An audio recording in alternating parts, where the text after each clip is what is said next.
Yes, everybody. Russ and the West Ham Network. Hope you're safe. Well, it's Hammers Headlines in association with the KUMB.com boys.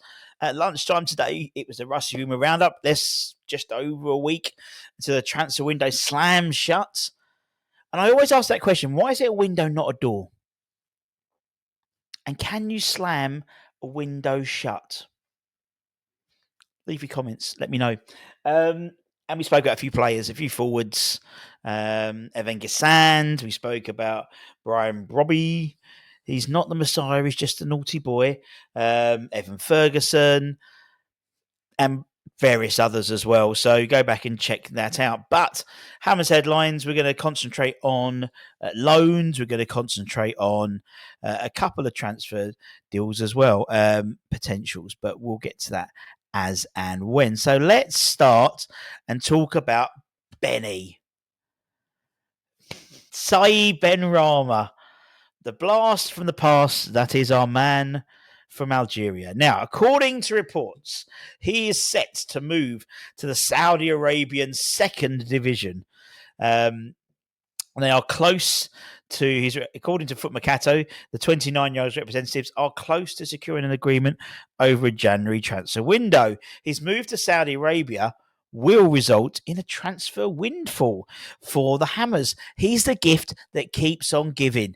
When he signed permanently to Lyon last winter, well, on loan, but then permanently, you know what I mean? West Ham included a sell-on clause, a 10% sell-on clause in his contract.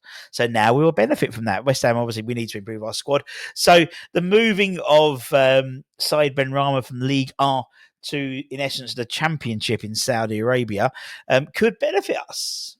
There's no numbers yet in terms of what he's likely to do in terms of that transfer fee, but look, something's better than nothing, better than a punch in the face, isn't it? So thank you, Saeed. Thank you for your service.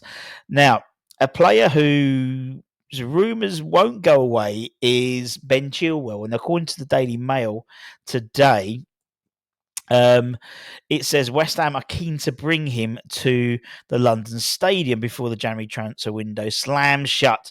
He currently earns £225,000 a week at Stamford Bridge, and obviously he's been plagued with injuries. He's not even in the Premier League squad, if I remember. He's missed a total of 102 games with Chelsea since the start of the 21-22 season. Combination of knee, hamstring, and ACL injuries. So he seems a perfect signing for West Ham. I'd see this one as a total non-starter in my eyes. Well, not as a total non-starter, because clearly under Potter at Chelsea, he was one of Potter's men. So to speak, he got the way that Potter's playing. We've got a ready-made replacement for Emerson in Ollie Scholes, who is growing week by week. And I think if we don't see the transition from him to being the first choice this season, definitely next season, I could see Emerson moving on. So where does Chilwell sit in this? I don't get it. We also got the option of putting Wan-Bissaka on the left and, Soufal on the right if need be. I don't get it. Don't get it. I'm not convinced by this rumour at all. It just seems that if you bring in Chilwell, you're going to stunt the potential growth of Ollie. Unless they're going to move on Emerson. He was linked with a move away back to Roma. And so he could move, and if that's money and then bring in a loan, I get that. But yeah, Tiki Chilwell with all these injury problems, he's not what you want at the moment, surely. When he plays, he's brilliant, but when he plays is the expression. Let's talk about the loan players out on loan. You know what I mean. At the Academy show later on at 6:00 tonight, we'll go through the Academy plays. Not a great week for them to be. I think it's not a great week for our loan players in the first team as well. JWP, he was an unused sub as Forest lost 5-0 away to Bournemouth. Complete drubbing there, really. Freddie Potts was a 58th minute substitute as Portsmouth lost 5-1 away to West Brom. Naif again was an unused sub in their home 3-0 home defeat against Getafe. And Kurt Zouma wasn't in the squad for Alarabi as they drew 0-0 away to, was it home draw or was it away? Doesn't matter, to Al Tayoun. So not a great set of loans. And actually, to be fair, not great really for the academy. It wasn't a great loan spell at all for West Ham this week. So you can keep an eye on that later on, as I said, about 6 o'clock. That'll be up. And that's it. Short, sharp, and sweet, just like me. Just like me. We're going to have there's going to be lots of transfer rumours coming in the next week. Obviously, we're coming to the business end, so to speak, of the transfer window. It would be nice to do some business. I still think we're getting 2 in. Ideally, I want 3 in. I want 1 in each department. But a forward and a centre half, that's what I want. Like priority probably for me, centre half first, then a forward, then a midfielder. Because I just think from the centre, because if we tighten up that back, tighten up that defence, it makes we've got a Bowen coming back, we've got a Somerville coming back, we've got Paqueta, we've got we've got Kudus, we've got a lot of attacking threat. It makes a lot easier if we're not conceding goals and we're keeping clean sheets. So for me, it's about getting in a decent a centre half who complement what we've got already. Obviously, we're probably about 3 or 4 weeks away, I think, from Jean-Claire coming back.